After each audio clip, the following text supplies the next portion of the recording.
میرے بچوں السلام علیکم۔ آج کا کلاس جو ہے کلاس 7 سبجیکٹ اردو۔ موضوع جو ہمارا ہے وہ بھلے اور برے کی پہچان۔ بھلے آدمی کے بارے میں ہم نے کل یہاں تک پڑھا تھا، آج ہم اسے آگے پڑھیں گے۔ اب تم برے آدمی کا بھی کچھ ذکر سنو۔ کبھی تم بھول کر بھی ان کی صحبت میں نہ بیٹھو، ان سے تم کو ہمیشہ تکلیف ہی پہنچے گی۔ ان کے دل میں حسد کی آگ روشن رہتی ہے۔ جب وہ کسی کی غیبت سنتے ہیں تو ایسے خوش ہوتے ہیں گویا ان کے ہاتھ کاروں کا خزان لگ گیا ہو۔ جو ان کے ساتھ بھلائی کرے اس کے ساتھ وہ برائی کرتے ہیں۔ جھوٹ ہی ان کا لینا اور جھوٹ ہی ان کا دینا۔ وہ اوروں کو تکلیف دیتے ہیں، ہمسایوں کا مال ہڑپ کرنے کی فکر میں رہتے ہیں اور دوسروں کی غیبت کرتے ہیں۔ جب کسی کی بڑائی یا ترقی سنتے ہیں تو ایسی ٹھنڈی سانس لیتے ہیں جیسے ان کو بخار ہی چڑھ آیا ہو۔ ان کو سوائے اپنے مطلب کے کچھ اور نہیں سوچتا۔ ماں باپ استاد سب کی ہنسی اڑاتے ہیں، کسی کا کہنا نہیں مانتے۔ نیک آدمی چاند اور سورج کی طرح چمک کر سکھ اور آرام پہنچاتے ہیں۔ دنیا میں کوئی عذاب اس کے برابر نہیں کہ دوسروں کو دکھ پہنچایا جائے۔ تو یہاں پر ہم پڑھ رہے تھے بھلے اور برے آدمی کی پہچان۔ آج ہم نے یہاں سے پڑھا ہے اب تم برے آدمی کا بھی کچھ ذکر سنو۔ اب ہمیں ذکر سننا ہے کس کے بارے میں؟ برے آدمی کے بارے میں۔ اب تک ہم نے بھلے کے بارے میں پڑھا ہے، اب ہم برے آدمی کا بھی کچھ ذکر یہاں پر سنیں گے۔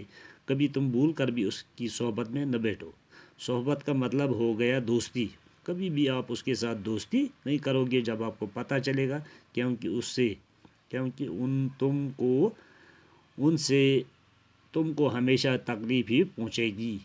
اگر ہم برے آدمی کی بات کریں گے، مثال کے طور پر یہاں پر ہمیں بتا رہا ہے کہ اگر آپ کو پتہ چلے گا یہ دوستی کے لائق نہیں ہے کیونکہ اس سے آپ کو ہمیشہ تکلیف ہی پہنچے گی۔ ان کے دل میں حسد کی آگ روشن رہتی ہے۔ برا آدمی جو ہوتا ہے اس کے دل میں اکثر حسد کی آگ ہی روشن رہتی ہے۔ جب وہ کسی کی غیبت سنتے ہیں، مثال کے طور پر جب وہ کسی کی غیبت سنتے ہیں، غیبت ہو گیا کسی کی غیر موجودگی میں برائی کرنا۔ غیبت کا مطلب ہو گیا کسی کی غیر موجودگی میں اس کی برائی کرنا۔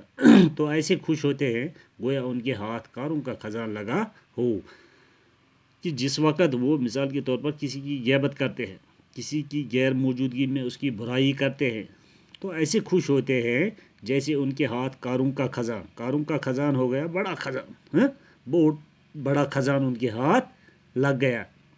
جو ان کے ساتھ بھلائی کرے، جو بھی اس برے آدمی کے ساتھ بھلائی کرتے ہیں اس کے ساتھ وہ برائی کرتے ہیں، وہ اکثر واپس میں کیا کرتا ہے اس کے ساتھ برائی۔ جھوٹ ہی ان کا لینا اور جھوٹ ہی ان کا دینا۔ برے آدمی کی عادت ہوتی ہے کہ وہ جھوٹ ہی اس کا لینا بھی ہوتا ہے، جھوٹ ہی ان کا دینا بھی۔ وہ اوروں کو تکلیف دیتے ہیں، اکثر وہ اور لوگوں کو تکلیف دیتے ہیں۔ جو اس کے ساتھ اچھے طریقے سے پیش آئے اس کو بھی وہ تکلیف دیتے ہیں۔ ہمسایوں کا مال ہڑپ کرنے کی فکر میں رہتے ہیں۔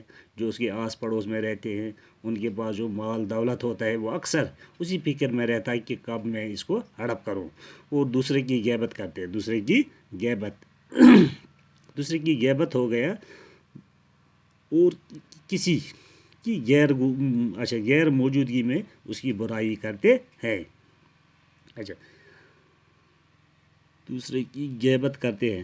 جب کسی کی بڑائی یا ترقی سنتے ہیں تو ایسی ٹھنڈی سانس لیتے ہیں جیسے ان کو بخار چڑھ آیا ہو۔ جو اس کے آس پاس جو پڑوسی رہتے ہیں، جب بھی کسی کی بڑائی یا ترقی سنتے ہیں، جب بھی کسی کے بارے میں سنا ہے کہ اس نے ترقی کی ہے، اس نے فلانی چیز لایا ہے، تو ایسی ٹھنڈی سانس لیتے ہیں جیسے ان کو بخار چڑھ گیا ہو۔ تو یہ چیزیں دیکھ کر وہ یہ چیزیں برداشت نہیں کرتا ہے، کیونکہ جو اس کے آس پڑوس میں رہنے والے لوگ ہیں جب وہ ان کے بارے میں سنتا ہے کہ اس فلانی نے ترقی کی ہے، فلانی بڑا آدمی بن گیا، تو ایسی ٹھنڈی سانس لیتے ہیں جیسے ان کو بخار چڑھ آیا ہو۔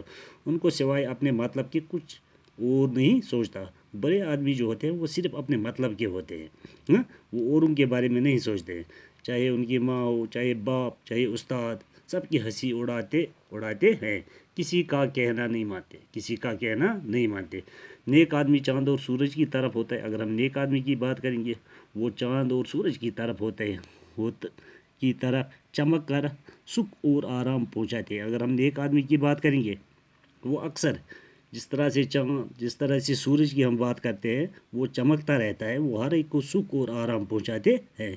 دنیا میں کوئی عذاب اس کے برابر نہیں کہ دوسروں کو دکھ پہنچایا جائے۔ دنیا کے اندر جتنے بھی عذاب ہیں، مگر اس عذاب کے برابر کوئی نہیں جس سے، مثال کے طور پر، جس سے ہم کسی کو دکھ پہنچائے۔